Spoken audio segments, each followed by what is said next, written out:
in Spanish. It means see you later. Oh. Well, no si lo veo a usted primero. What does that mean, Miss Brooks? That means not if I see you first. Now, what can I do for you, Walter? Well, I need some advice, Miss Brooks. It's about a Mother's Day gift, but a very special type of mother, Miss Brooks.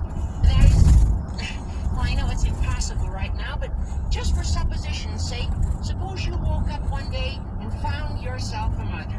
I have a mother. Of course, she's miles away. No, I don't mean it that way, Miss Brooks. I mean, if you awoke to find that you were a mother, what would your first question be?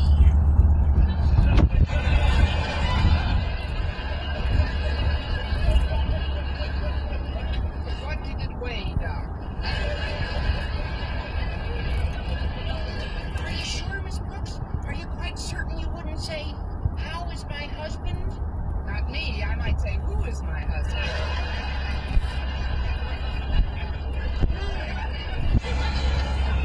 Miss Brooks, I'm serious. My dad told me that was my mother's first concern after she knew I was all right. You know, she thinks of us constantly and never of herself. But me, what do I do in return? I don't get out of bed when she wakes me. I'm always late for my meals. I never help her with the dishes, and I leave my clothes all over the house. Well, Sunday is Mother's Day, Miss Brooks, and I've got to make it up to her. Well, that's pretty short notice, Walter, but I have a suggestion for you. You have? Yes. Sunday morning, wait till your mother starts to make breakfast. When you're sure she's in the kitchen, close the door quietly behind her. Then gather up all the clothes that you've scattered around the house. Then put them in a big suitcase. Then run away from home.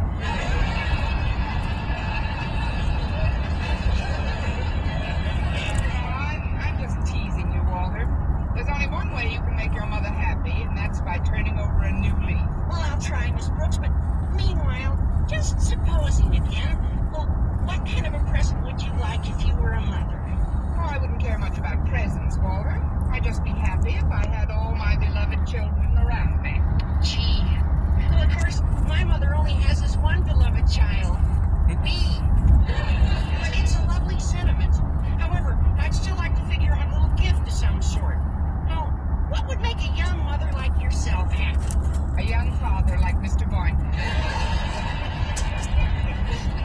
Which reminds me, Walter, it's time for me to get down to his laboratory and pick him up for lunch. Oh, did he invite you for lunch today? Of course he did, about 10 minutes from now.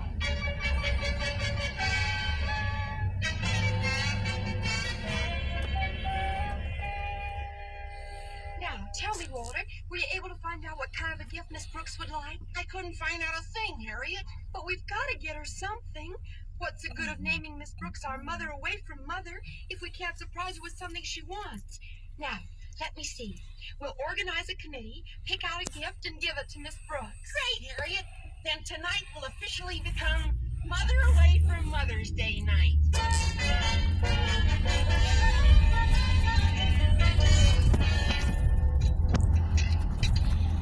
Well, I certainly enjoyed that lunch. Our cafeteria cook seems to be getting better. He should be getting better. He eats his meals across the street. I meant the food's improving. But now that we've finished lunch, Miss Brooks, I have a surprise for you. Surprise? What is it, Mr. Boynton? Guess.